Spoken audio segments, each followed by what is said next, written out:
An airman indicted on drunk driving charges in a crash that killed 2 people appears in court today. The victims were unloading groceries when police say Daniel Depew drove into them and then left the scene.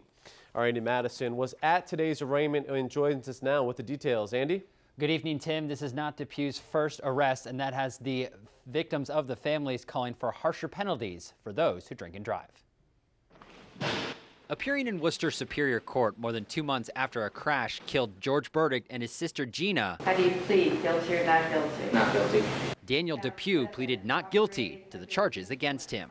Police say Depew was driving drunk on Lincoln Street in September when he hit the siblings while they were unloading groceries in front of their apartment.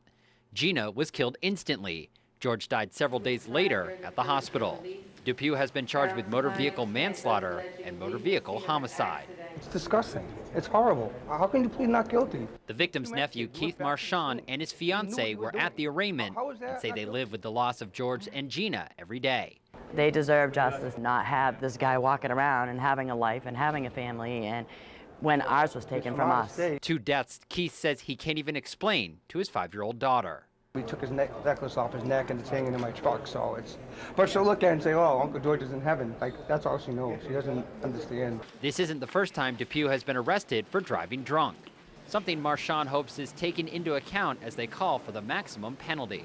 They say it's especially tough not having George and Gina to celebrate the holidays with. It's not a typical, DUI. This guy did a lot of damage to a lot of people.